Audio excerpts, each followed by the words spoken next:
Episode 54, Season 2 is live. What's going on, everyone? Welcome to the Thursday podcast. Once again, I'm Nate, joined by my co-host Brian Germinaro. As always, happy Thursday to you. We're going to have a fun show for y'all today. A little bit of a new background, as y'all can see. Try to keep it, Brian told me this before we started the show. Looks a bit more sports center-like, I would say. The traditional one, the good one. The good one. Yeah, But Sports Center these days is not the same anymore. It doesn't hit the same no, as it's it just used so to. nostalgic. Like with that little the score bug. And I Yeah. would always get into fights with my parents and stuff. Like, Brian, do this. I'm like, no. That story is 3 stories away. Just let me watch till then. Like it gave you a preview of what to expect. And you knew And what it's was like coming. So you can be like, all right, I want to be locked in, or not talking about what I want to listen to. I'll watch something else. It was great. exactly. You don't have to And just sit there and wait. Like, are the Mets highlights coming? Are they coming?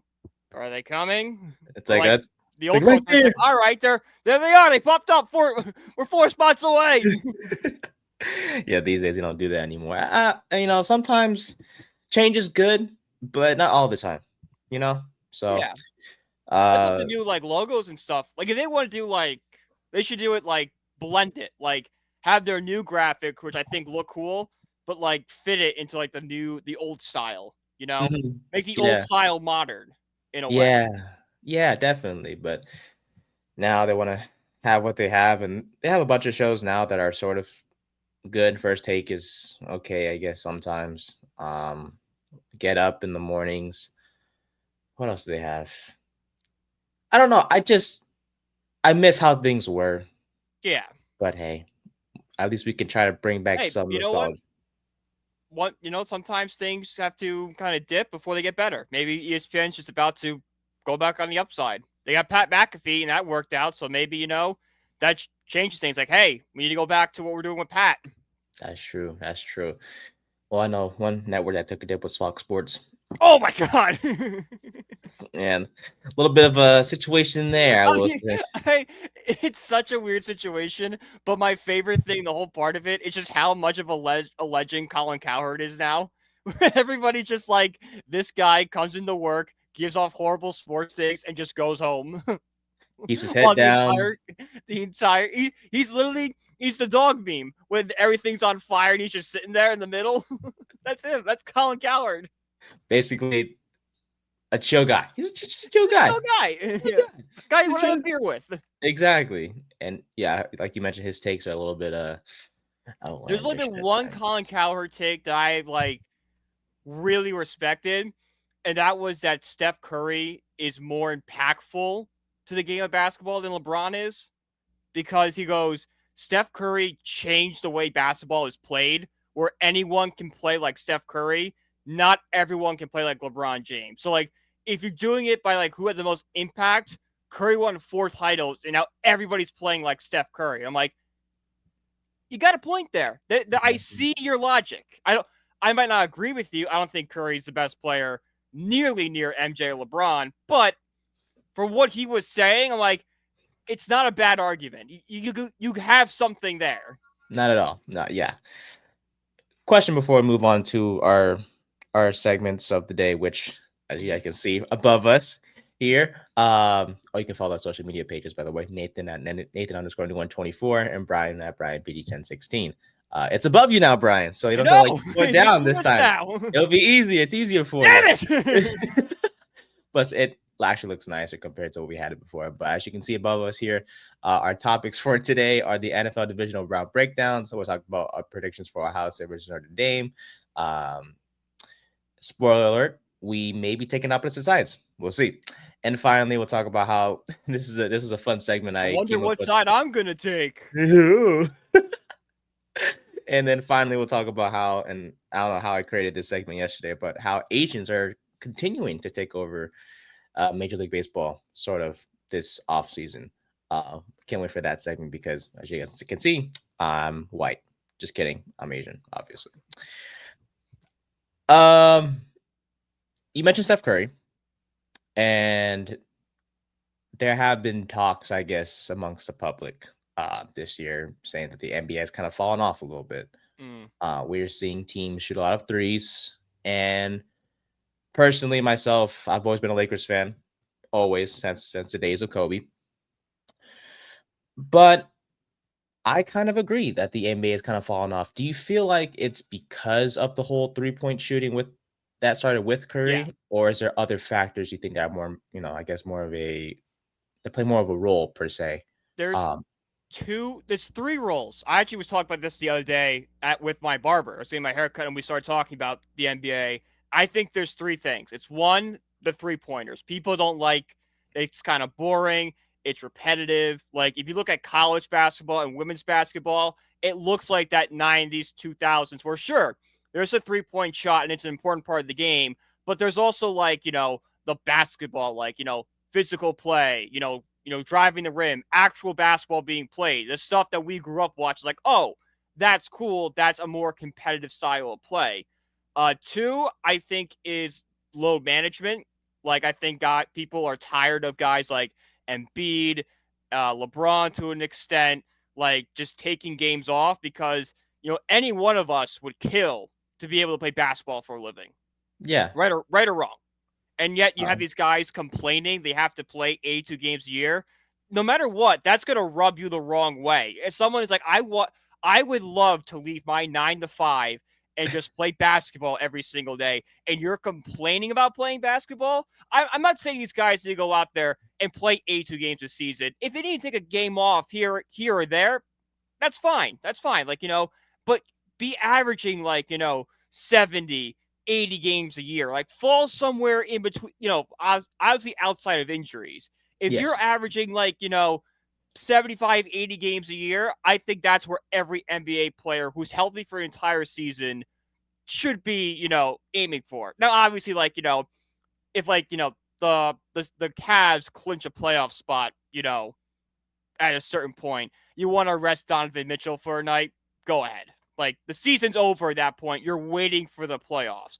But when there's still stuff on the line, you have to play for it.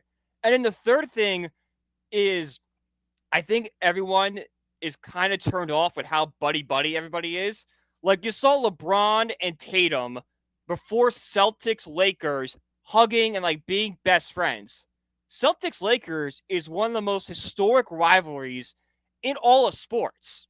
It is. Like you would never see Larry Bird and Magic Johnson hugging each other before a game. I'm not saying you can't be friends with guys. I'm just saying, you know, kind of put on a show. Leave the friendship off the court. If you want to post pictures in the off season, by all means do that. But just don't put it on full display when there's this, historic rivalry and these two teams absolutely can't stand each other. So I think that's kind of the three things that are really hurting the NBA right now.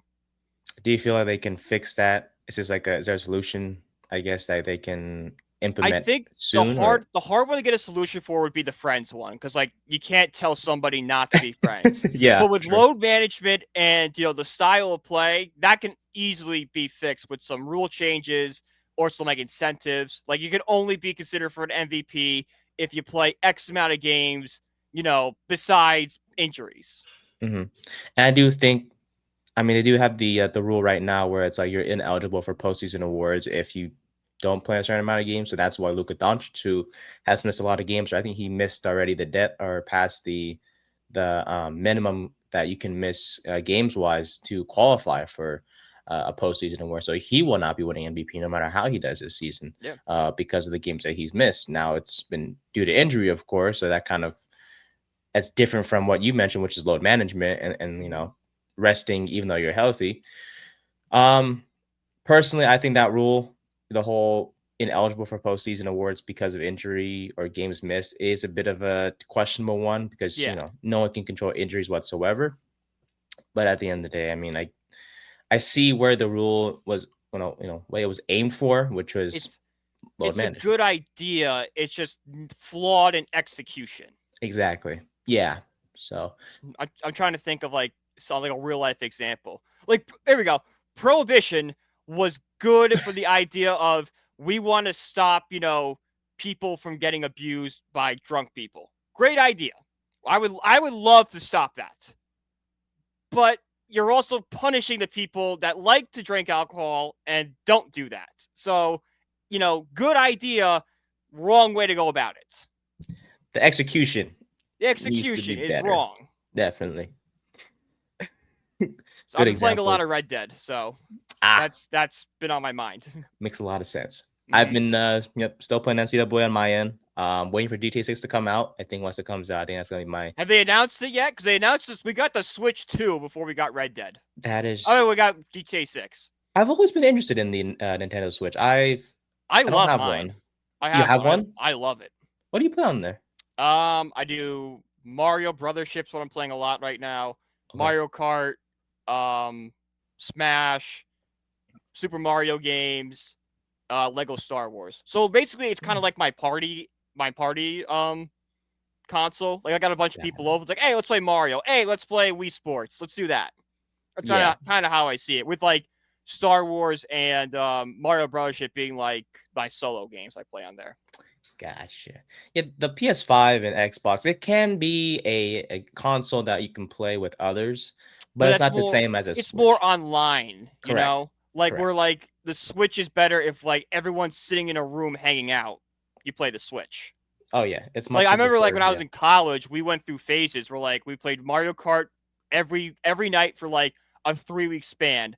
Then we switched to Smash. Then we switched to Mario again. Then we just kept switching. So it's just like, but like it was just like, all right, 6 o'clock today. Grab a beer. We're playing Mario Kart. Drunk Mario Kart. I'm sure it was a. Oh, it's unbelievable. You can after like when it's like midnight and you've been drinking since 6 p.m. Nobody is even coming close to first place. We're lucky if we finish races. I feel like being drunk and also racing on Rainbow Road is a very messy scene. We banned Rainbow Road at one point. We're like, we can't do it. We physically cannot do this. We keep falling off.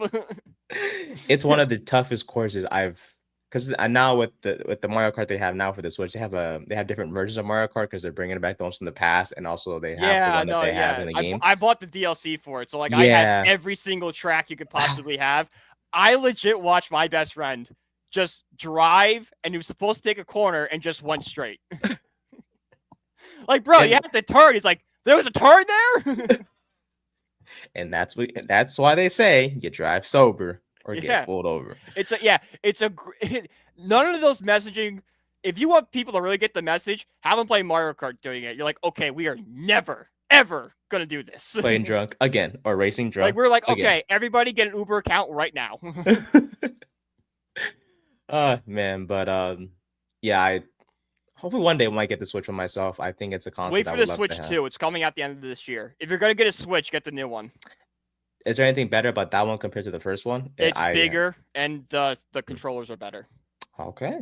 But like, do you really want to get like the old Switch when the new one's just about to come out? That is true. If anything, if somehow I don't prefer the new one, I can always get the old one. I'm sure it'll drop in price. Anyways. It's gonna plummet in price probably. Yeah. So I will say what will not plummet in price is the NFL playoff tickets. Because we are now in the divisional round. And if you see Geek, use the code Sports for 20% off. My apologies, your first order. Not your second, not your third, not your fourth. Don't be over here making new accounts. Just get this offer. It's literally just $20 off your first purchase on SeatGeek. So nice, Brian. We haven't talked about our sponsors in quite some time, and SeatGeek is always one of them. So appreciate you guys. Appreciate them for helping us out and sponsoring us and all the things. All right, NFL divisional round, I should say. 4 games this weekend. 2 of them on Saturday, 2 of them on Sunday. Thankfully, I work Saturday, which is the day that the games aren't that great. It's like there's the constant like the apple picking joke where like the boyfriend just wants to stay in all day and like watch football, and the girlfriend wants to go apple picking. Saturday's an apple picking game. Like, you want to show like your significant other you care about them. I'll take you on a date during the NFL playoffs. Yeah, because I'm gonna miss the really 2 bad ones. The good ones are tomorrow. And you know what's crazy? She doesn't even know Saturday. She doesn't know. She just thinks you're missing football. She has no idea you're missing the bad games. She thinks you love her so much to take her out on a Saturday. She's gonna be like, "Honey, watch the games on Sunday." Like, "Oh, you're too kind." And then you're just sitting there watching Bills Ravens. Like, I'm the smartest man alive. As soon as she turns her head, and you're like, Got him. But we got 2 games on Saturday, 2 games on Sunday. I'm off Sunday, so I'm super excited to see the games on Sunday. Get to relax and enjoy those games. But we'll break down all 4 of those games right now. First off, Texans and Chiefs. How do we get here for the Chiefs? And like last week, we discussed how each team got into the playoffs. The witch doctor. Yeah, the witch doctor is how the Chiefs made it in. No, but in all seriousness, they did win 15 games this year. It can't be all due to luck. It seems like it. It's mostly due to luck. It's mostly. I would say it's 55% luck. I would increase it to 60, but hey, let's see. Hey. It's like you're the crazy one. No, but a lot of magic, a lot of close games were involved for this Chiefs team. They easily could have been 10-6, 10-7, I should say, 11-6. Stuff, around that record wise, they could have been that, but due to their football gods and just clutch play by their kicker or their defense or the opposing team messing up, they've been able to win a lot of games this year.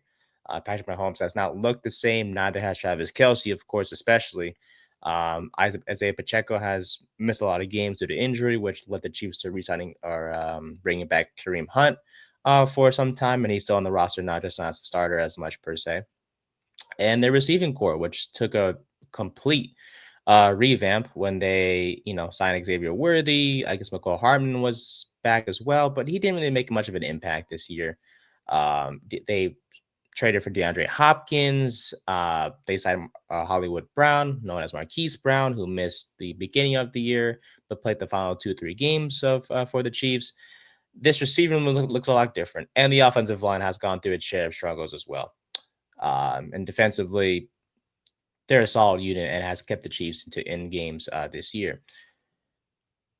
Now, they haven't played since week 17 of the NFL season, which has left them with 3 weeks of rest. What did I say? Rest. Now, the question is, before we move on to the rest of the game as a whole, do you think that 21 plus days of rest may make an impact on this Chiefs team? Because that's a lot of rest. It's not the 2 weeks, it's 3 weeks. I definitely do, especially when you're facing a team that just played. If you take it a whole month off, I don't care how good you are, there's going to be rust. There's going to be getting back into the swing of things. I wouldn't be shocked if for the first quarter, the Chiefs get off really slow. If the Texans get off to a fast start, which could happen because, like you mentioned, they just played last week. They're prepared. Not to say the Chiefs aren't prepared. It's just from a physical standpoint, they've already played. The Chiefs haven't played in weeks. Yeah. The starters, more importantly, with Mahomes and Kelce and all the things. Who knows? Maybe Houston gets off to a fast start. But I think that's Houston's only shot at winning is if you get off to a really fast start and the Chiefs start out, they stumble out of the gate and you can just bury them early. Exactly. So the last time that these 2 teams played was in week 16 of this year. The Chiefs won 27-19. That was the game that unfortunately Tank Dell got hurt. That injury looked very gruesome. We won't talk about it too much, but he was out for the year. That's all you need to know after that injury for Dell. In terms of the playoffs, you guys may remember they played each other in 2019 in the wild card round. If that rings a bell, I don't blame you because the Chiefs were down 24-0. They ended up winning 51-31 in that game. So, and that was the year the Chiefs won the Super Bowl as well. So, clutch play there by Mahomes and the Chiefs back then. And they face off again this year in the postseason in the divisional round this time. Patrick Mahomes. Divisional round in 20, that one. Divisional round. It was divisional. Oh, that was wild card. My apologies. Nope. Divisional round. The Texans got out to a 21-0 lead, and then the Chiefs went into halftime winning. Got it. He scored 28 points in the second quarter. Whew, they turned it around. Talk about halftime adjustments. That was definitely. It wasn't even halftime adjustments. It was quarter adjustments. Imagine at the end of the first quarter telling somebody that Texans are going to go into halftime losing. The Chiefs are going to score 4 touchdowns in the second quarter. And it was but weren't they up 24-0 in the first quarter? Yes. Well, they were. What happened? The Chiefs. The Chiefs happened. All right. Patrick Mahomes is 6-0 in the divisional round. I think that's the best record ever in NFL history for a quarterback in the divisional round. And after weeks of rest, the guys like Chris Jones, Pacheco, Jawan Taylor, who was the left tackle, they are ready to go as well. And then those are three notable names that are healthy and whatnot. The key for Houston for me is, can they replicate the performance they did last week, which was 4 interceptions off Justin Herbert. They made the Chargers offense look silly. I think only allowed 12 points last week as well. And to be honest, for me, a devastating pass rush could be the key if they're going to beat the Chiefs, because the Chiefs offensive line, like we mentioned earlier, a pretty weak unit. Inconsistency, injuries, just a mix of those two have led the Chiefs' offensive line to be kind of an issue heading to this postseason. And with Danielle Hunter, who has a 26% pass rush win rate during the regular season, and also had the same win rate last week against the Chargers statistically, add that with Will Anderson, and then the secondary with Kamar Lassiter, who has not allowed a single catch so far this postseason as the nearest defender, pairing with Derek Stingley on the other side at cornerback, who's been good as well. Also had 2 interceptions last week against the Chargers. They may be the key for the Houston Texans. But let's be honest, the Chiefs are favored in this one. With Hopkins, Brown, Worthy, and a well-rested Kelsey, their offense might turn it up. So with that being said, do you think Houston might upset the Chiefs, or is Kansas City going to be in the conference championship once again? I think the Texans have a bigger chance of upsetting them than people are giving credit for. That being said, I do think the Chiefs are just a more talented overall team. I think it's going to be a really close game. I think it's going to be like 28-24 Kansas City. Okay. Yeah, look, as much as I want the Texans to win, I know realistically that their offense is just not good enough. They don't have, outside of Nico Collins at wide receiver, you can have to rely on Joe Mixon, which is not a bad idea, but teams can easily shut down the run, especially the Chiefs. They do not allow the Texans or any team in the NFL to run the ball against them. I think they were a top 5 unit in run defense this year. And the last time they faced each other, Joe Mixon was shut down on the ground completely. I think like 30, 40 yards on like 15 plus carries, no touchdowns whatsoever. He was struggling really bad. So with that being said, I do think Kansas City does pull this one off. I'm not saying it will be close, but I think the Chiefs will maybe win by like 14 plus, I think, just because they may start slow, but when you have a well-rested unit, it does play an impact as to how well you play in a good way for the Chiefs. Yeah. And, with Chris Jones coming back on the defensive side of the ball, I think C.J. Stroud is going to be in for a day and not a good one. So, give me the Chiefs. Give me, I know they'll get their field goals in the Kansas City. 26. Give me 26-10. 26-10. Kansas City. So, all right. Next game on the slate. Commanders, Lions. Lions, 15-2. How'd they get here? Well, the power and friendship. No, honestly. It really is the power of friendship. It really is. And Sonic and Knuckles. Basically, which makes a great point, because this year their offense was not only led by Jared Goff and Amon-Ra St. Brown, but also the running duo of David Montgomery and Jahmyr Gibbs, as Brian mentioned, known as Sonic and Knuckles. Knuckles being Montgomery, Sonic being Gibbs. Is Montgomery officially back for this game? He's officially in? He officially looks like he's officially in. There hasn't been any setbacks yet. Okay, cool.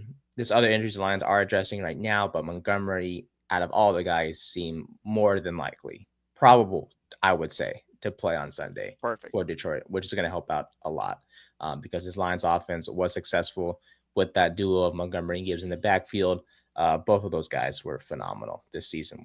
To have 2 capable starting running backs and them to be able to share the load together and be successful at it is very impressive to see for Detroit. And they deserve, honestly, this type of success. They have gone through a lot of losses and struggles in the past. If you told us 5 years ago the Lions would be, this good, we wouldn't believe you.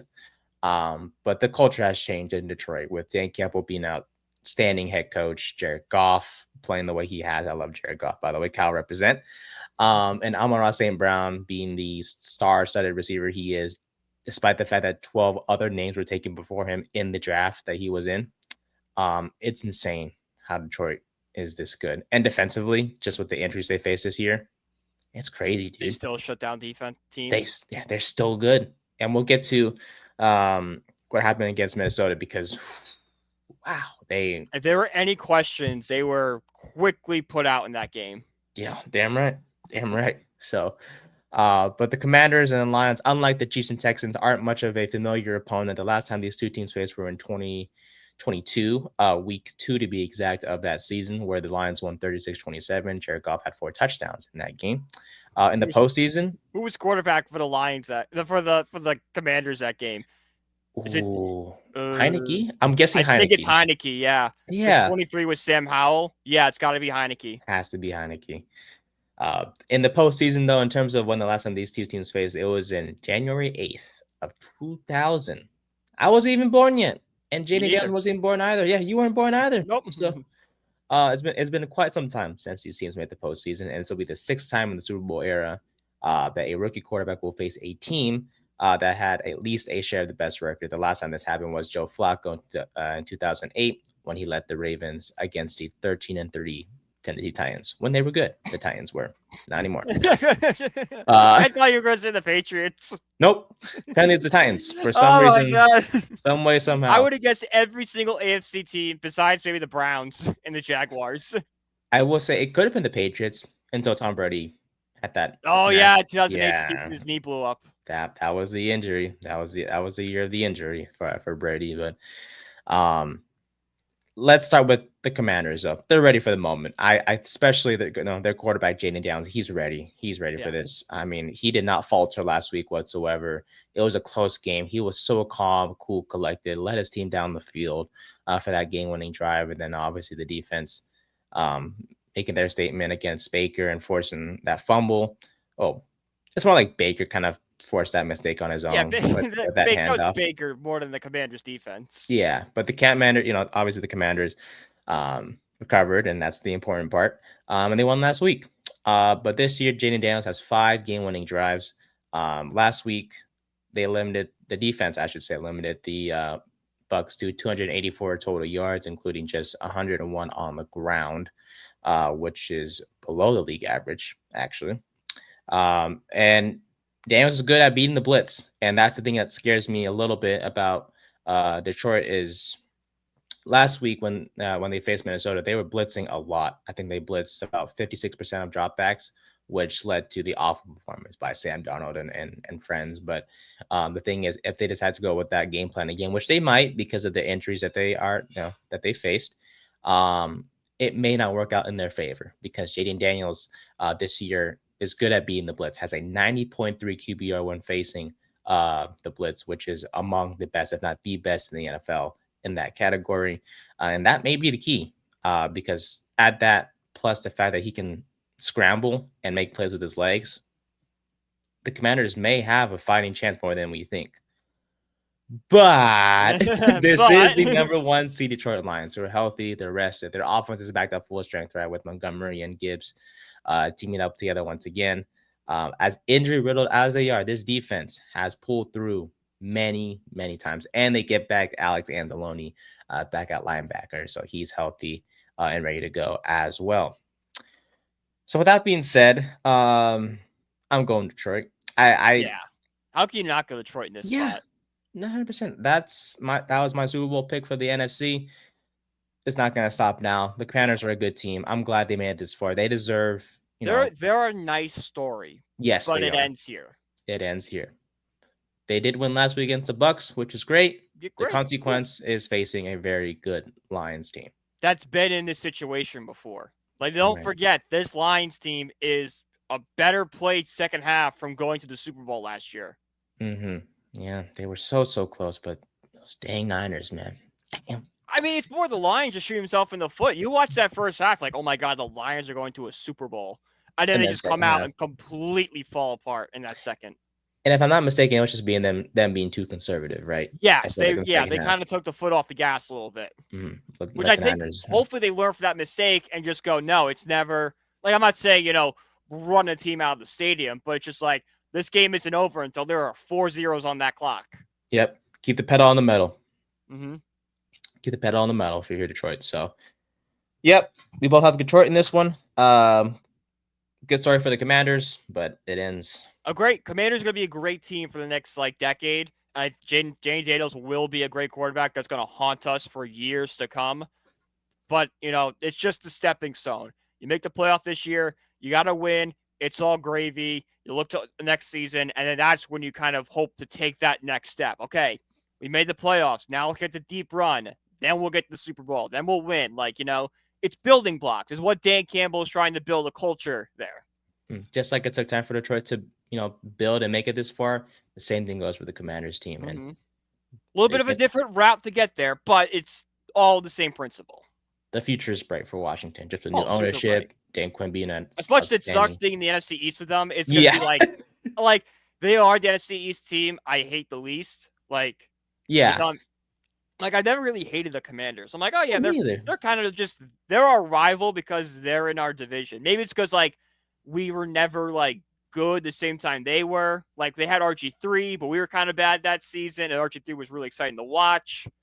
We've never had that hated where the Eagles always beat us, the Cowboys always beat us, which is we had to beat them. Exactly. Plus, we always beat the Commander. Before their rival Daniels, we always split with the Commanders. We always were the Giants went 1-5 in the division, and their one win came against Washington. Yeah, not this year. Not this year, but in years past, growing up and when you kind of learn to hate teams, the Commanders were always at our level, and we always just kind of seemed to overcome them.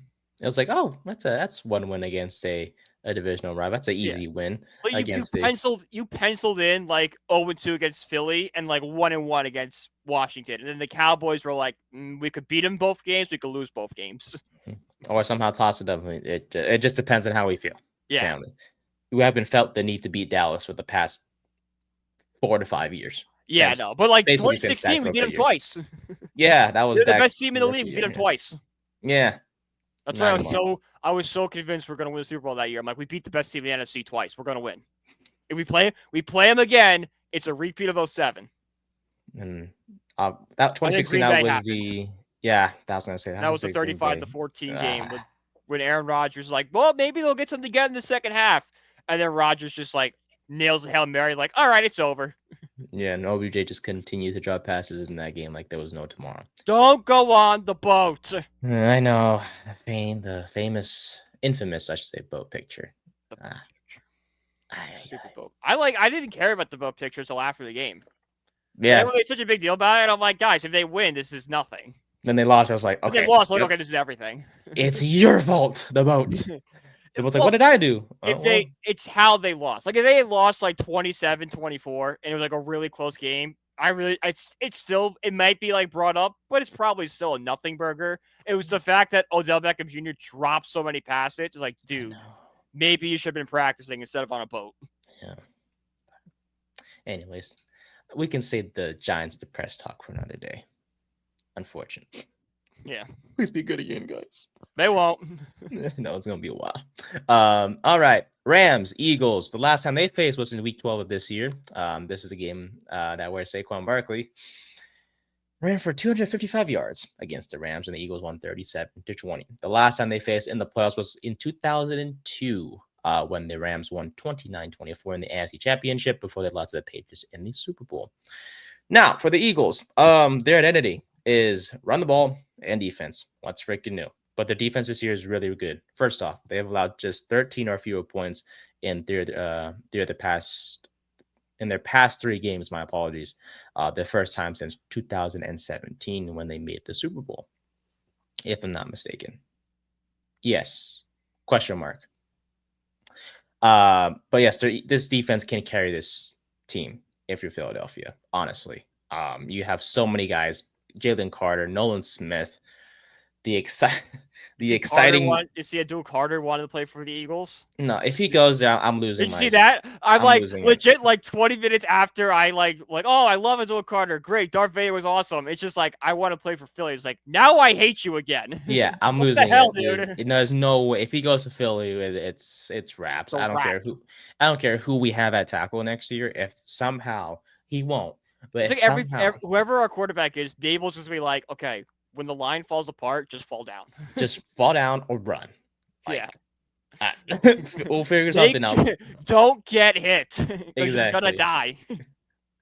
But this Eagles defense is just full of guys. Carter, obviously Jalen Carter, Smith, the secondary with the exciting whites with Cooper DeJean and Reed Blankenship to be exact, and then you have Quinyon Mitchell, Darius Slay, guys like that.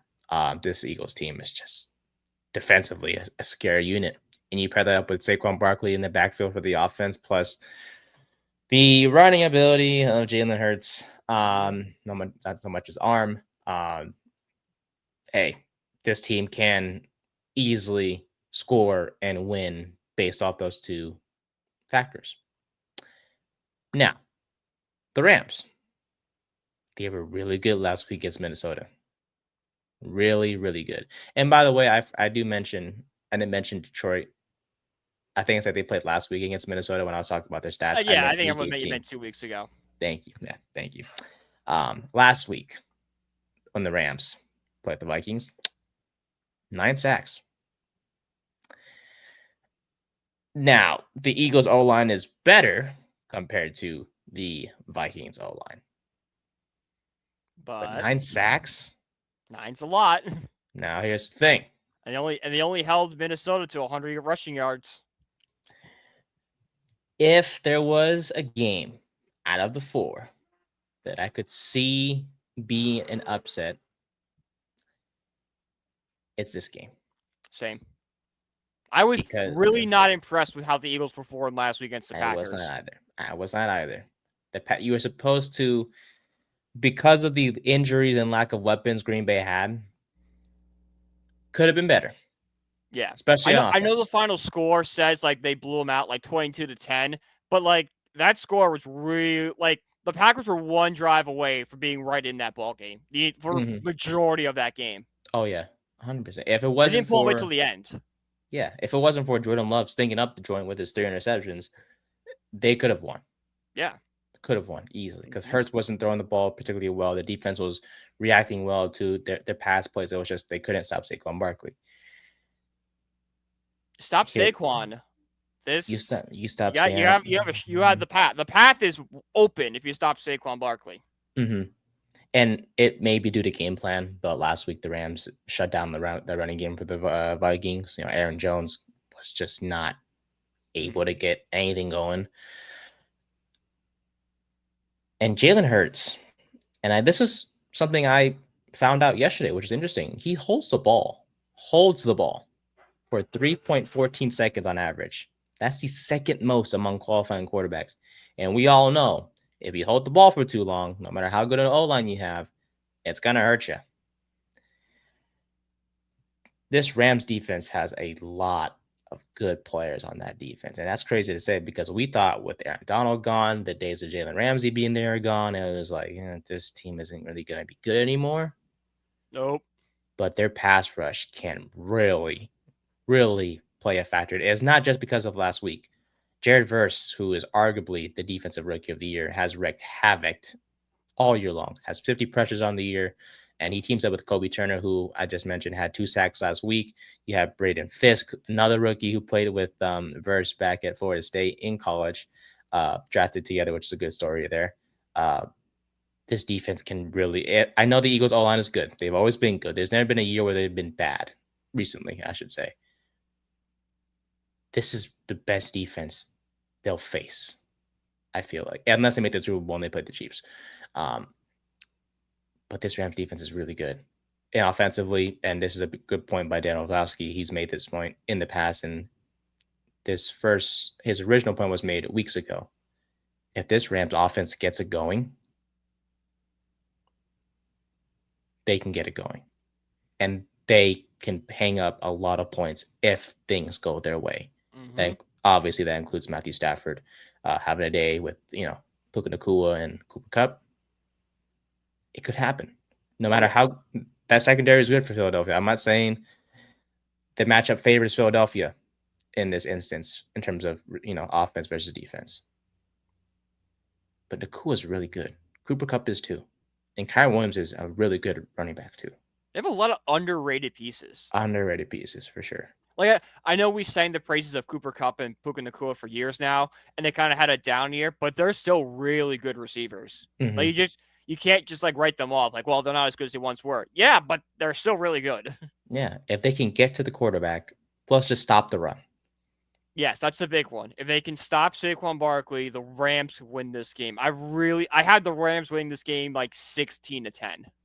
I have the Rams winning as well. Oh, I thought you were gonna pick Philadelphia in this one. Okay, no, not this time. It was just last week, right? Last week was too over the head about it. Like, yeah, there's no way the Packers could win this game. I look at this matchup and I see the Rams. I see their opening, and it's not that hard of a path for them to win. Okay, fair enough. All right. I'm sure the Packers had a path, but like you needed everything to go perfectly. The Rams can kind of stumble, and I think they'll be okay.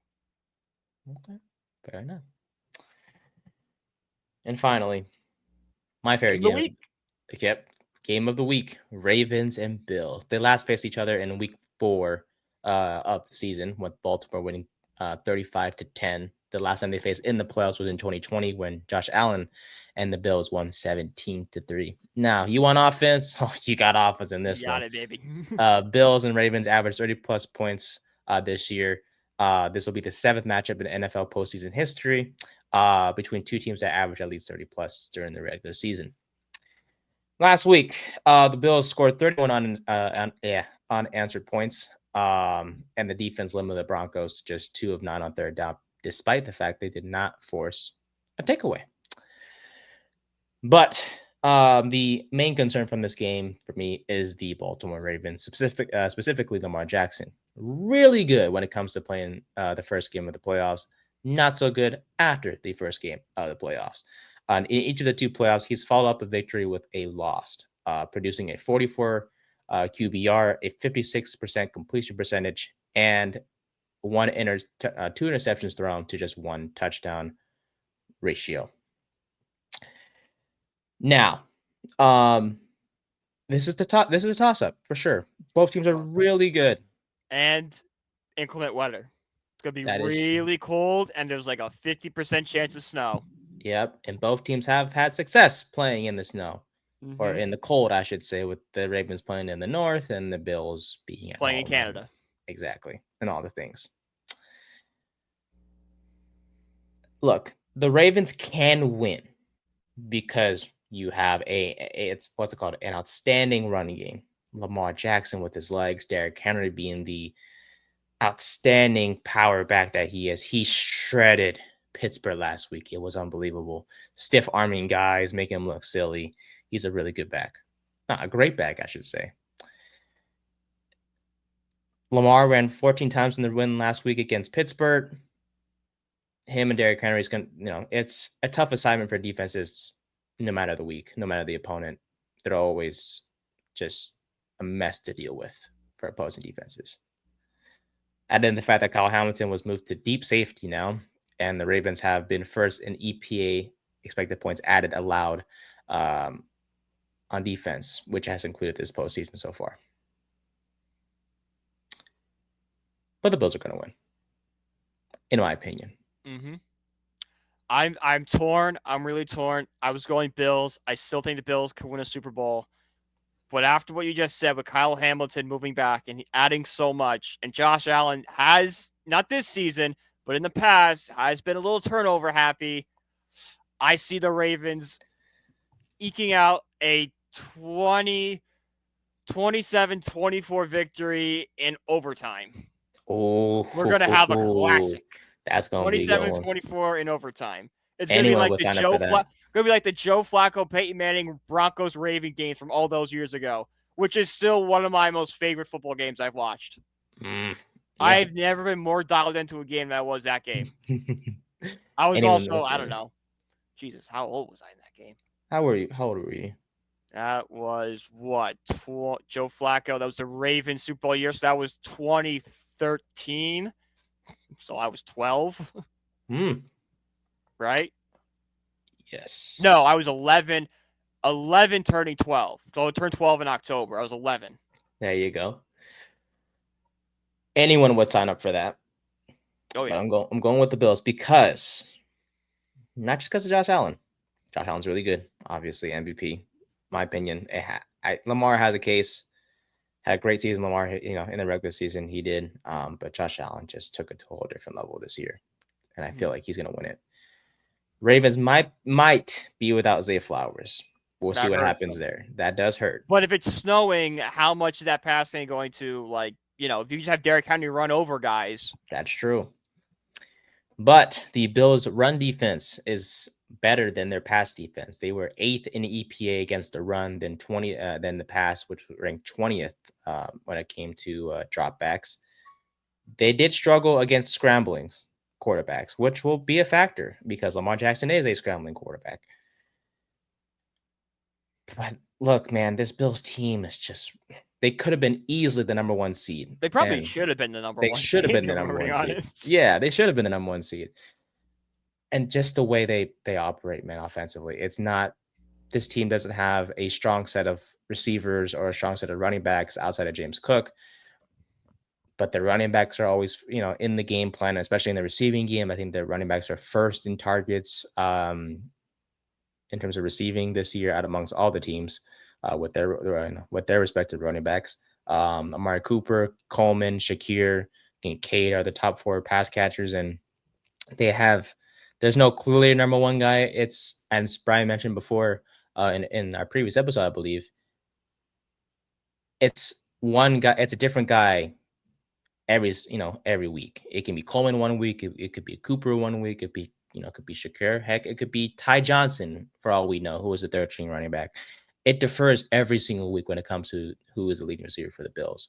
And when you have guys like that, where it's like no clear number 1 guy on a consistent basis, but you can spread the ball to everyone and operate the way that you have, it makes a difference. Baltimore's defense, yes, they have Humphrey. Yes, they have Hamilton.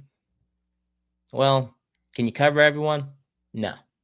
So I'm going with Buffalo. It'll be close unless the Bills defense really makes a statement against that Ravens run offense or rushing offense. It'll be close. So give me Buffalo in this one. I picked Buffalo to win the AFC. Doesn't stop now. So with our predictions, or with my predictions, I have the Chiefs Bills moving on to Set the up AFC another Championship. matchup. Another matchup. Once again, they always play each other some way, somehow, at least more than once It's every the new season. Brady Manning. It really is. It really is. And we love Everybody it. thought it would be Mahomes and Burrow. Now it's now switched to Allen. Could have been if it had a shot there. It really had a shot there. It really did. But it's Allen. It's Allen. Yeah. If the Bengals made the postseason, they would be playing the Chiefs. No, because they would have had to beat Buffalo last week. Yeah. Which also would have been a classic if that Allen did Burrow, occur. Yeah. Oof. But yeah, I would say if the Bengals did make the playoffs and they didn't play the Bills some way, somehow, it would have been nice to see Chiefs Bengals again in the divisional round, I will say. To have the Chiefs, Bengals, Bills, and Ravens in the postseason remaining in the AFC, that'd be an entertaining playoffs to say the least. But yep, I got the Bills.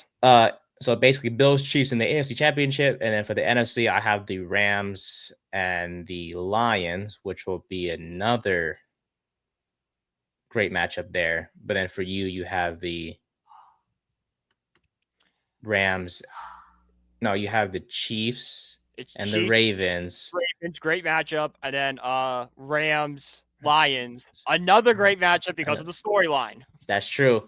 And this will be in Detroit. So Matthew Stafford would return to Detroit once again for the Rams and that game as a whole. So I'll do it for the divisional round. Long segment there, but hey, it's the main course of this weekend. So it's going to be fun. fun weekend for all NFL fans. All right, your boys. Breaking news first: the Mets have signed Jesse Winker. Oh, for some reason I was like, wait, is he a good? He's not. He's and not. correct me if I'm He's not a a great notable player, guy. He's such a vibes guy. He'll He is. platoon with Marte at DH. That's what it's gonna be. I believe, before I'm not mistaken, Winker was a guy that was hated in the Mets or with the Mets before, or he had some beef with the Mets in the It wasn't past. beef. It was kind of, we all thought it was beef, but Winker's like, no, this is kind of like, like when you're kind of messing around with like your friends or something. It was kind of like that. And he's like, I love Mets fans. And we kind of, after he said that's like, oh, wait, hang on. We actually like this guy now. Yeah, He like likes he's us. not too We bad. like you. And then he became a Met, was one of our best hitters during the postseason. I'm excited for a whole year of Jesse Winker. Yeah, he's a cool guy to have. He's a cool guy, in the clubhouse. He's a cool guy to have in the clubhouse. He's not he was really good with the Reds and everything. He's not, and correct me if I'm wrong, not as great as he was back then as he is now with the Mets, like we saw last year. But he's a good player to have, in the lineup and all the things. Yeah, exactly. And off the bench if necessary. He'll be a great, pivot guy with the Mets. Yeah, there we go. And wait, what's going on? Hey, what the hell is going on here? I'm sorry, I don't mean to derail this joke here. Why? Okay, Andy Martino, and take this with a grain of salt, Mets fans. They're saying that the Mets have moved on to Plan B, that Alonso's going to sign somewhere else, and that they're going to add Winker, a reliever, and maybe something else. I don't understand how Winker prevents the Mets from signing Alonso. Oh, Winker doesn't play first base. That's the dumbest thing I've ever seen. How much does it say how much Winker's resigned for? 8 years. Oh, whoa, $8 million over 1 year. Oh. Why does that have to? People just say anything at this point. that makes no sense. Unless the Blue Jays are giving Pete something ridiculous, we're still in it. What? Which they might, right? They might, yeah. I don't know. We'll watch it play out. Pete's market's heating up. Do you want Pete back? If a short-term deal, yes. If I get him for 3 years, love it. Anything above that, hate it. He doesn't want 3 years, does he?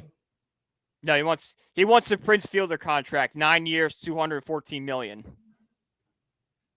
Isn't he 30? Yes. And it has been declining since his rookie season. It's the stupidest thing in the world.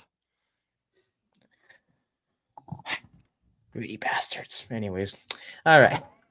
Well, we'll see. We'll see what happens. We'll talk baseball actually towards the end of the show. So it'll be a fun segment there. Yeah. Sorry, I tried to interrupt that. No, you're good. My cousin texted me just when you're talking, you see me start cheering. That's why. If you watch the video back, you'll see me like why is he cheering? That's why. When breaking news happens, you got to react to it. Mm-hmm. All right. Your boys. My boys. Your boys. Notre Dame, Ohio State. How did we get here? Ohio State went 13-2 this year. Lost to Oregon. The famous Will Howard slide when time was expiring game. And then the Michigan loss. Notre Dame lost to Northern Illinois. Week 2. Marcus Freeman post-game was like, we're going to take this as a lesson and basically never lose again. Yep. That was they did all right. No, they did, yeah. Ohio State defeated Tennessee, Oregon in outstanding fashion, and Texas last week to make it this far. The Irish beat Indiana. My favorite game so far, or one of my favorites so far from the Irish this year, because of Jeremiah Love's outstanding 98-yard touchdown run to kick off the playoff. They beat Georgia, and they beat Penn State last week. We are going to be taking opposite sides. Oh, yeah. For this one. I will let you go first. Why are the Irish going to win the national championship? The Irish are going to win the national championship because Ohio State's a great roster. Don't get me wrong. I said it last week. They're a much better roster on paper than we are. However, this is not a team that can play physical like Notre Dame likes to play. They can't. We saw it against Michigan this year, and they really struggled. If you drag Ohio State into a rock fight, they cannot pull punches like the Irish can. And that's going to have to be our defense, besides all the injuries, playing like they have all year, getting to Will Howard, forcing them to make those mistakes. It also has to do with our secondary repeating the performance they did against Ohio State last year when they held Marvin Harrison Jr. to only 3 receptions. If they can do that against Marvin Harrison Jr., they can for sure do that against a guy like Smith. Now, would I like Benjamin Morrison out there? Of course I will. But from what this Irish team has done, there's no reason in my mind why him not being in this game will affect the secondary in any aspect of the game. So if they can do that and the defense can make a play that changes the game, i.e., the fumble in the Sugar Bowl that right at halftime that led to the Irish scoring, or the pickoff that led to the game-winning field goal in the Orange Bowl. If they can do that, that puts this offense in a position to play the game they want to play. You know, run the ball down their throats, short little screen passes, short slant passes, kind of methodically move the ball and really chew up that clock. If they can do that and keep Ohio State's offense on the sidelines, Notre Dame is going to win this game. And then if you're Riley Leonard, you cannot turn the ball over. All right? You cannot do that. Quick passes, slant passes, only throw that ball deep when you absolutely have to. Okay? That's it. And then if you're the offensive line, just do what you did last week against Penn State. You know, I know you're banged up. I know it's bad. But if they can hold on, and they can just do what they did in the second half against Penn State, they're going to win this game. Convincing to me. Mm-hmm. The Buckeyes will win. It was tough, man. I was looking at it. I was like, damn, that's my man, Brian, man. Like, if the Irish win, I'm going to be happy for him. It's going to be a good – this is why it's going to be a good game, man. It's just it could go either way because Notre Dame, like you mentioned, they want to get physical. They want to make it low scoring. They want to drag Ohio State in the mud with them because they know Ohio State can't hang. Exactly. If it comes to a physical standpoint, they can't do it. But I don't know if it's gonna be easy for them to do so because Ohio State's offense is insane. Look, that 13-10 loss to Michigan, that was deflating, but that changed this team for the better because they came out guns blazing in the college football playoff. They took care of Tennessee easily, 42-17. They took care of Oregon 41-21 in a game I thought Oregon was gonna, put up points like they did the last time they faced each other. Ohio State was like, nah, we know what we can know what we're supposed to do now. And it was like 31-0 at the half, I believe. Was the halftime score. They were really good. And this talent on this team is insane. Look, the Irish defense we talked about before, and you mentioned it multiple times throughout the year. They've been really good this year. We've seen that in the playoffs. But this offense of Ohio State is the best they've ever faced this year. Look, Will Howard isn't the most outstanding quarterback in the world, but he's had respectable stats. 33 touchdowns through the year, 7 touchdowns on the ground. He's serviceable. I think that's the best way to put it. He's not a superstar talent, but he'll get the job done. This Ohio State offense has put up 35 points per game, 6.93 yards per snap, which is among the best in college football. You have a great running back duo with Henderson and Judkins. Kind of reminds me sort of Montgomery and Gibbs to a lesser extent. From an NFL perspective, but they're a solid running back duo as they almost each ran for 1,000 yards. They were so close to it as they hovered around the 960 mark per se. Jeremiah Smith, Igbuka, Carnell Tate, who shined last week for the Buckeyes when Smith was limited to just 1 catch. And then you have G. Scott Jr. at the tight end position. That's 4 outstanding weapons for the Buckeyes. Their defense for Ohio State is led by Jack Sawyer, who is known for that key fumble return for a touchdown last week against Texas, which took away Texas' hopes of making it to the national championship. And the Buckeyes front 4 limits teams on the ground, which is the key. Well, 2 of the keys for me for Ohio State to beat Notre Dame, the two most important keys, because that Irish run offense is really good. Like Riley Leonard may not be good with his arm, like you mentioned, Brian, but he can create plays with his legs, like we've seen Oh yeah, multiple times this season. It's more evident in that Georgia game than it is the Penn State game. But if you watch that Georgia game, Ronnie Leonard is putting his body on the line. Damn right. And him and Jeremiah Love and Price as well. That Notre Dame run offense is really good, but I feel like Ohio State's front four and their defense as a whole will get the job done. They limit teams to just 2.7 yards per carry and just 89 rushing yards per game. They also lead the Big Ten in sacks as well with 50. 1 sacks on the year, and Michigan was the only team to rush for over 160 yards this year with that game that we mentioned earlier. And even if some way, somehow, the run game is shut down completely for Notre Dame and they have to depend on the pass, the Irish may struggle with that too, because not only is Leonard's weakness is having to throw the ball deep, this Ohio State secondary says we don't allow deep plays down the field. What's it called?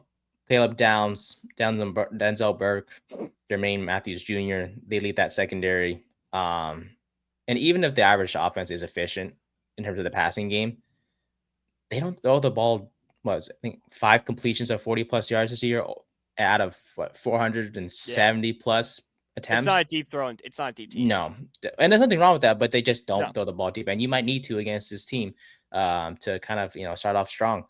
And yep, they have not put up more than 270 passing yards in a game this year, which is sort of concerning for me. And the secondary is really good, like I mentioned, with the talented players they have. So, look, I get it. I know the Irish's goal is to just drag them in the mud, like you mentioned, Brian. I get it. But this Ohio State team can put up points in a hurry. And if the Buckeyes offense just kicks off the game guns blazing, they put up a quick touchdown or two on their first 2 drives, and they shut down the Irish offense for a drive or two to start, I don't think Notre Dame's coming back. Yeah, look, but that's the thing, is what scares me is the Irish are a second half team. Oh yeah. I'm mistaken, no, they're not a second half team. They are a middle 8 team. Last 4 minutes of the first half. Yeah. The first 4 to 8 minutes of the second half. That's where they shine. That's where they kind of adjust. They make adjustments and figure things out. I just think because of Ohio State's high-powered offense, plus the defense is pretty damn good against the run, I'm going with the Buckeyes. I don't have a score for you, but I'm taking the Buckeyes in this one. I'll give you one. I'll go 21-17 Irish. Oh, that just sounds like a physical game, sort of low scoring-ish, but not really type of game. Regardless, though, it's going to be so much fun. Yeah, it's going to be fun in the White House, and all eyes will be on there at the Superdome. This is it for the chip. This is it. A lot of 100-plus teams came into this year trying to make 34 teams came in for this goal. Two remain. Why does football have to be over, man? Especially with college football, right? Jeez. Yeah. But I always say this: if God didn't want football, he wouldn't have invented baseball. Damn right. All right. Final segment of the show. My favorite one that I came up with yesterday. Agents and MLB. Speaking of baseball. What a transition. We're on it today. You mentioned the Mets, and we're still in the off season, but spring training is just around the corner. Spring training's under a month away. It's gonna be pitchers and catchers report in every team. They're reported by now in 1 month from today. It's gonna be so. I'm excited. Catchers. Man. I'm excited. I heard A's season tickets sold out, which is weird because they moved. Yeah, because there's only 300 of them. Okay. They play in a minor league stadium, Nate. Of course they sold out. The A's will be a topic we discuss in this segment because they made a interesting signing, I will say.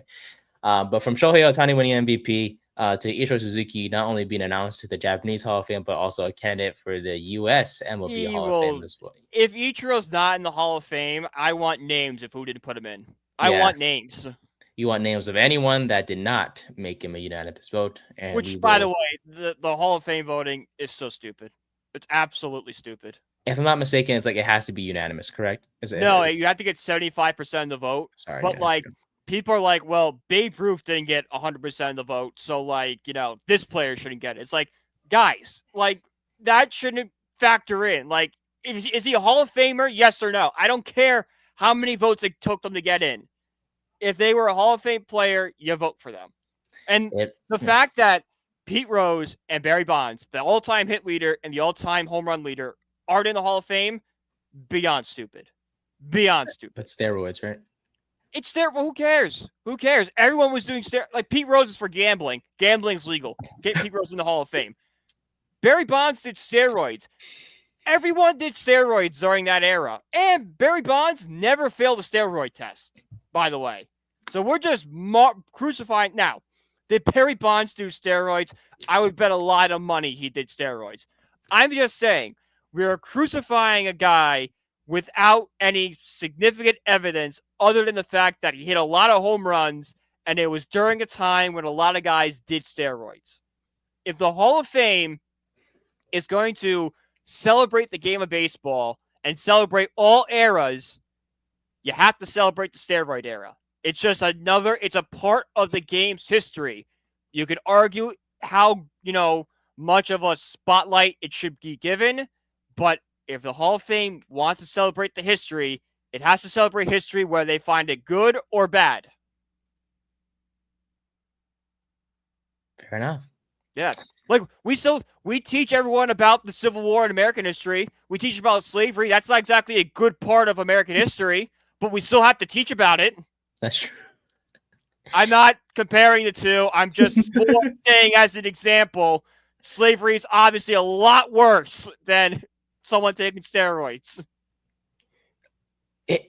Interesting comparison, to say the least. I'm more saying, we learn about dark parts in history. We have to learn about all history to truly appreciate no matter what. No matter what it is. Yep. It can be good, bad, depressing, all the things, but you have to learn about it in order to get a good perspective on everything. You have to learn everything. Mm-hmm. It did happen. So, but yeah, from Ohtani to Ichiro, Asians are definitely sort of dominating the MLB landscape right now, and they're not the only notable names. Roki Sasaki, the 23-year-old right-hander from Japan, as most, if not all, MLB players so far active are from Japan. He's narrowed his teams that he wants to sign with down to 3 of them. The Dodgers, obviously, the Padres, and the Blue Jays, who were a late entrant into this competition, apparently. The Blue Jays just throw their names into every single competition, dude, and never land anybody. Yeah, it's like, we're part of it, but we never win it. But we're gonna. We want Juan Soto. Damn it. We want Corbin Burns. Damn it. Damn it. It's like, now we want Sasaki. Probably not gonna happen, but we'll see. Hey guys, maybe you should rebuild. Maybe just. Vlad Guerrero Jr. is a year out from being a free agent. I would more worry about getting him locked up if you want to compete than someone like Corbin Burns or Soto. I think Bichette is also on his way out too. Yeah, Bichette might have. I don't know when Bichette's a free agent, but the problem with Bichette is he's been declining every single year, so he's watching his money just go down and down. Well, Vladimir Guerrero Jr. is going to get a $400 million contract next year. There you go. But in total, 20 teams have made their interest known for Sasaki this offseason. But the 3 teams we mentioned are the finalists for him. The Padres, the relationship with Yu Darvish helps, and for the Dodgers, let's be honest, when you have Ohtani and Yamamoto, it helps. But in terms of this whole race for him, teams were urged not to have any active players available when Sasaki met with these teams. So the Dodgers didn't have Ohtani, Yamamoto, Padres with Darvish, and then the Cubs, who were also a candidate before they were dropped out of the race. Imanga and Suzuki were also Japanese players, but as mentioned, teams, they weren't allowed to kind of bring the players to see him, just to kind of create a fair advantage for everyone, because not Sasaki didn't want it either. He didn't really care. Yeah, whether the players were how many Japanese players you had or not. Which cool. Yeah, and the names we mentioned are because they all were, teaming up together during the WBC World Baseball Classic when they were all on the, same team for Yeah, and Japan. they upset America 3-2 in the championship game. Yeah, Otani versus Trout. Otani is the biggest moment of Trout's career. Yeah, teammate on teammate. And... Oh my god, I feel so bad for Mike Trout. Like that's legit the biggest moment he's ever gonna be in. And it's just I right now. know. Like he doesn't have a chance to redeem himself because like I'm sure it would be on like the next World Baseball Classic squad, but like he's not gonna be like the main guy. It's gonna be somebody else kind of like he'll be the captain, but like he won't be like the star like he was this time around. There's gonna be someone that replaces him. Someone else, yeah. So, but as long as he just stays healthy, man. Trout's, man, I hope he stays healthy this year, man. We haven't seen. But it won't do anything. They'll still lose. Yeah, The Yankees will still win 81 games. They gotta. I don't know if it's possible, but they gotta trade him, man. Yeah, he really should be traded at this point. But in the end, and I'm sure you'll agree with this, if maybe the Dodgers, who kind of. I think it's the Dodgers. I would like to say the Padres, but with all the ownership stuff going on with the Padres right now, all that legal battles and stuff, it's like if you're Sasaki, why would you even want to touch that organization right now? If you're any free agent, why would you want to touch an organization? Because you don't know what the next 2 years are going to look like. Aren't they in debt? They're not in debt, but it's so the owner passed away, unfortunately, and he had written down that his wife was going to be the benefactor. Like she was going to inherit the Padres, but his brothers kind of overruled her and like, no, we're actually running the team now. And now she's suing them for that. It's a whole mess. Like no one knows who's running the ship right now. It's like why would you want to go near that? It's a train wreck. Like, they're going to be in court for 2 years. Who knows how much money they could put in the team? They've already announced they've wanted to cut payroll, which is why Juan Soto didn't sign there long term. Thank God. Like Tatis could be on the block. Dylan Cease could be on the block. Like you don't. Who knows what the next 2 years the Padres look like? And that's why Juan Soto left. That's why Juan Soto left. I got a big card now. Whoa! I know. Right, look at this thing. Kind of sucks he's a Yankee in it, but it's cool. I was like, wait a minute, it says Yankees. I was like, never mind. Yeah, a buddy of mine had a cousin who collects baseball cards, and he gave this one to me. He's like, I know you. He's like, I'm a Yankee fan. I kind of hate Soto now, so I know you would respect this card. You would put it to good use. You put it to good use, and you'll love it. And I do. Very thoughtful. This is my guy. Very thoughtful. I hope they have a Mets one that comes out. They better have a Mets one like this. I'll buy that immediately. It's so easy to read his stats too. I know. Everything's just in big letters and all the things. Everything's just big. I love it. Love it. Do you collect baseball cards on the record? Oh my god, I do. I have like 2,000 baseball cards. Holy cow. I have to explore that one day. If you can kind of see, like my doors are broken here.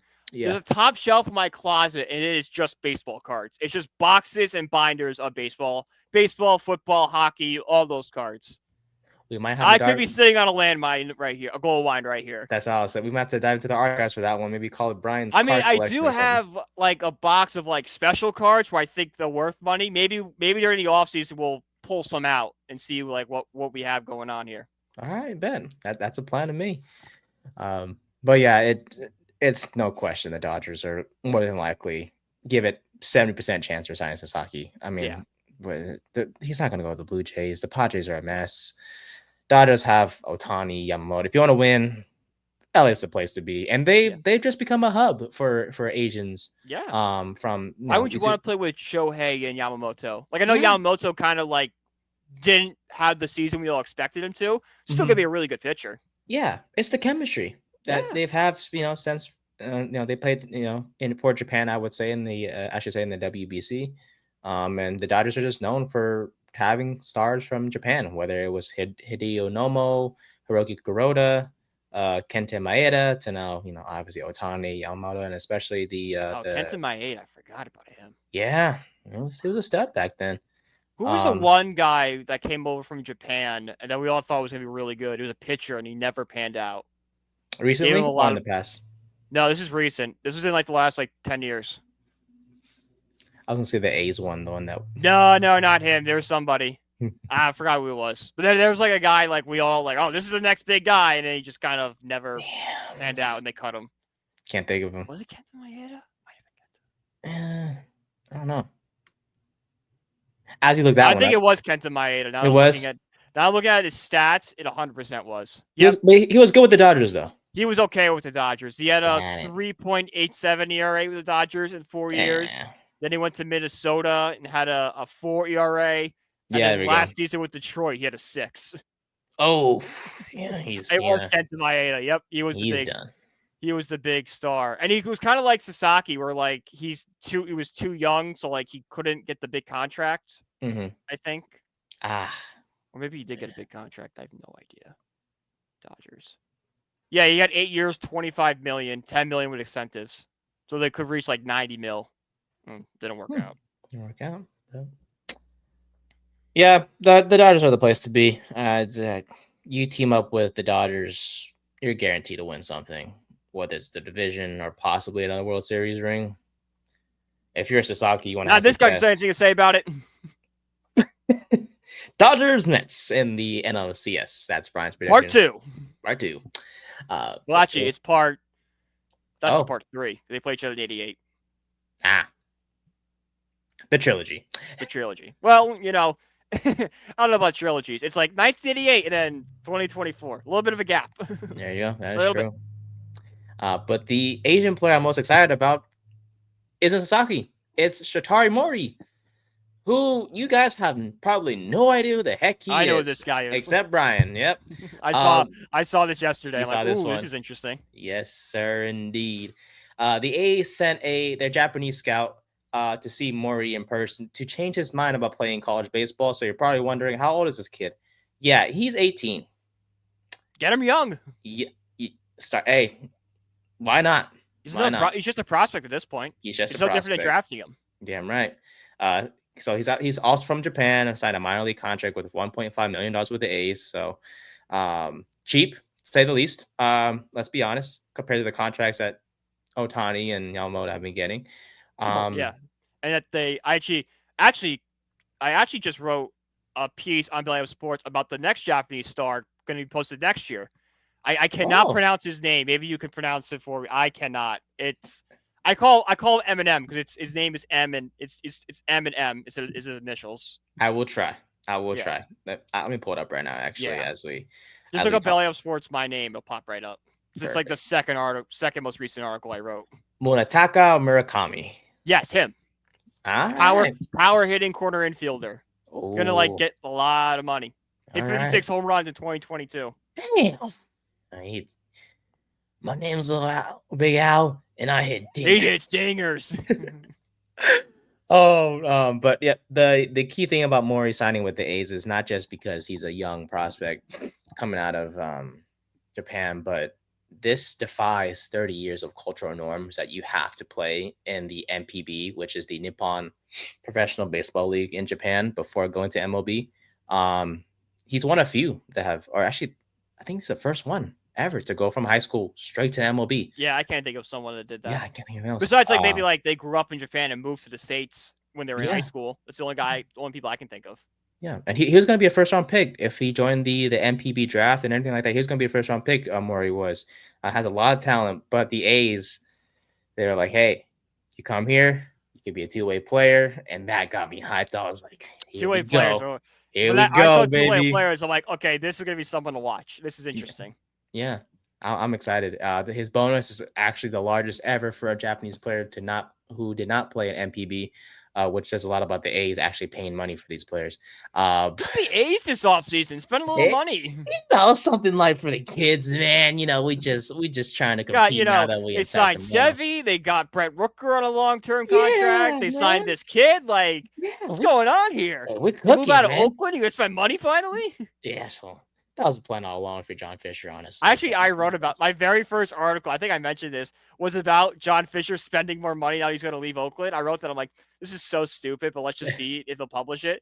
They did, and now it's kind of 2 years later. It looks good. Yeah. You predict the future, and it's happening. It aged like fine wine. Damn right. But but the landscape is changing for Japanese players in terms of them deciding between having to go to the MPB versus coming to the MLB. Last February, we saw a Japanese standout, Rentaro Sasaki, skip the MPB draft as well and sign a letter of intent to play college baseball at Stanford. So which was what Morii wanted to do in terms of playing college baseball. Sasaki notably played in the same high school as Otani, by the way, and is draft eligible in 2026. This guy can also hit bombs. He hit 140 home runs as a prep star in high school for that Sasaki did. More importantly, Morii here, young prospect, two-way player. The A's are going to develop him. We're not going to see him, I'm sure, this year, neither in 2026. You're not going to see him for a while. Mm-hmm. 18, he's going to be like 3 or 4 years in the minors. Yeah. Unless he has like a Paul Skeens type of rise, I just don't see it. I don't like. But there's even with such that a transition from like Japan to Major League Baseball. Like, there's going to be that growing curve. Mm-hmm. So, for those who are able to watch like single A games, double A games, you'll likely see him there. Yeah, where's the A's minor league sites? Single A is Stockton, and that is which is where I live. Oh, okay. So it's crazy. It's very nearby. I live in Stockton, but it's very close by. So right, it's your local team. Exactly. It'll be easy to see games there. And when the A's are in Sacramento, so it's kind of local, I guess, either way. Sacramento's like an hour away from where I reside. But and I'm a happy camper, man. Hell, the last time we had an Asian, he sucked. What was his name? Shotaro Fujinami? No, oh dude. My God. Oh, that guy. Dude, oh, no. Oh, God. I thought we were never going to mention that guy again. Dude, I was so hyped, man. Like, I watched this press conference, bro. I had it on the TV. I was folding laundry that day. I told my my ex-girlfriend when we were living together, I was like, hey, this guy right here, we're going to A's games for sure because we got an Asian on the team. The guy. We're going to do it. I went to his first ever start in the regular season. I was super hyped. Yeah. I got shelled. Like, your girlfriend's just sitting next to you like, why are we here again? I'm like, shut it. We're here. He's going to like, bounce this back. guy's going to be the future of the A's? Dude, see, I think he got like his first strikeout in the first or second inning. I was like, hey, we good. Yeah, we chilling. We're good. We're fine. And he cruised to the first inning. Yeah, he cruised to the first inning. And the second inning was like, but he got through it. And then the wheels came off. And I was like, we gotta fucking be here for the whole stupid. Damn it, I'm here. She's pissed. It's like, God damn, let's just go home and whatever. But I was excited for him, but hopefully, Morii doesn't end up like that. As long as no, he's going to develop. If it's all the Ace minor league development now, yes, sir. Which has yielded some pretty good results. You're damn right. That's true. So, but I'm a happy camper, man. Whenever an Asian gets signed to my favorite team, I'm hyped. So, you hear that, Giants? You sign an Asian some way somehow, you might get me back on track. But speaking of which, you mentioned the MVP draft. Do you know how that works? I do not. This is really cool, actually. How does it work? So there's 10 teams, and then the first team picks a player, and the second team can pick that same player. So they go through the 10 rounds, and it's like, okay, who picks this player? And let's use Morii for an example. Okay. Let's say 4 teams picked Morii. They put those 4 teams into a lottery. And whoever wins the lottery gets Morii. It is, I know, right? Like, I would hate it if it's in the MLB, but like, it's so cool. Like, as like an outside preserver, it's got to be so hype when you win that lottery. So just because you get picked number 1 doesn't mean you're going to the team. Doesn't mean you're going there. Because like theoretically, you could pick number 1 and number 10, and if it's those 2 teams, and the number 10 team wins the lottery, guess what? You're going number 10 to that team. And then that number 1 team picks again. Oh. Damn. How about it, man? It's like, you know what? This is the creativity of creative, different thing. Like, it's cool. You know what? They should do it for the NFL because, I'm sure a lot of teams want Shedeur Sanders. Yeah. Put him in a lottery, man. I'm just saying. I want a quarterback so freaking bad, man. I don't care what it takes. But hey, I know MLB will never do that. But I will say no team in America will ever do that. But hats off to Japan for coming up with Hey, something different. You shout want out to to like them, stop man. tanking? I think that stops tanking. That does. It's You're like like, it doesn't. man, we win the World Series and we can get the best player Yeah, available. it's like Let's hell do yeah, it. let's do it. Damn right. With that being said, that'll wrap it up here for episode 54 of season 2 of the Third and 10 podcast. A lot of fun in this one. A bit of a long one, but we had a lot of stuff to cover from the divisional round to the national championship that we'll discuss the result of on next Tuesday, and then of course the whole MLB news with Sasaki and Morii. And the next time we'll talk Asians in baseball, it'll be when Sasaki signs officially with the team. Most likely next week. So next week. So probably gonna be the Dodgers. So yeah. You can follow us on social media. Something crazy. Go to the Blue Jays. No. Oh. Please go to the Blue Jays. You know how funny that would be? That would be funny if he somehow signs with some like random team that like comes out of like really nowhere, like the Marlins or like. I thought about it. Okay. I'm going to Colorado. No. What?